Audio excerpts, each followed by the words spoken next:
Sir కొంతమంది 15 years నుంచి government ల్యాండ్స్‌లో ఉంటారు. సో, ఇప్పుడు అఫీషియల్‌గా గవర్నమెంట్ వాళ్ళని రెగ్యులరైజేషన్ చేయడానికి ఒక జీవో విడుదల చేయడం జరిగింది. యెస్. ఇది అప్లై చేసుకున్నారు ఒక 90 డేస్ అనేది చెప్పేసి ఏదో జరుగుతుంది. అసలేం జరుగుతుంది సార్?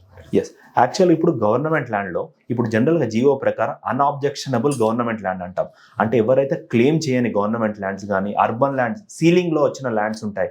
ఆ ల్యాండ్స్‌లో ఎవరైతే కంటిన్యూయస్ పొసెషన్‌లో కంటిన్యూస్‌గా 15 సంవత్సరాలు గానీ, 20 సంవత్సరాలు గానీ, అంతకంటే ఎక్కువ గానీ, అదే భూమిలో వాళ్ళ ఇల్లు అనేది ఒక ఇల్లుని ఏర్పరచుకొని కంటిన్యూస్‌గా ఉన్నట్టయితే వాళ్ళని ఆ ప్రాపర్టీని వాళ్ళ పేరు మీదే చేయండి, వాళ్ళకే ఇవ్వమని ఒకటి రీసెంట్‌గా ఒకటి జీవో అనేది జారీ చేయడం జరిగింది.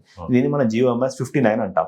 సో దీని ప్రకారం ఏమైతుందంటే ఎవరైతే ఆ ప్రాపర్టీలో కంటిన్యూస్‌గా ఉంటారో వాళ్ళు ఏదైనా ఒక ప్రూఫ్ అనేది ఇవ్వాల్సి ఉంటుంది.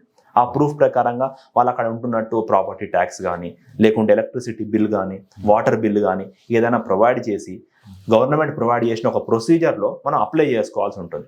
ఇప్పుడు ఈ జనరల్గా అయ్యే దాని ప్రకారం కూడా అంటే ఒక కోర్టు ఆర్డర్ లేనిది ఎవరు ముందు జరగట్లేదు. చాలా కేసెస్ మా దగ్గరకు వస్తున్నాయి సార్. ఎన్నో రోజులైంది, మీరు వచ్చిన తర్వాత మీ కోర్టు ఆర్డర్ ఇచ్చిన తర్వాతనే చాలా తొందర అయింది సార్ అనేది చాలా మంది మాకు చెప్తున్న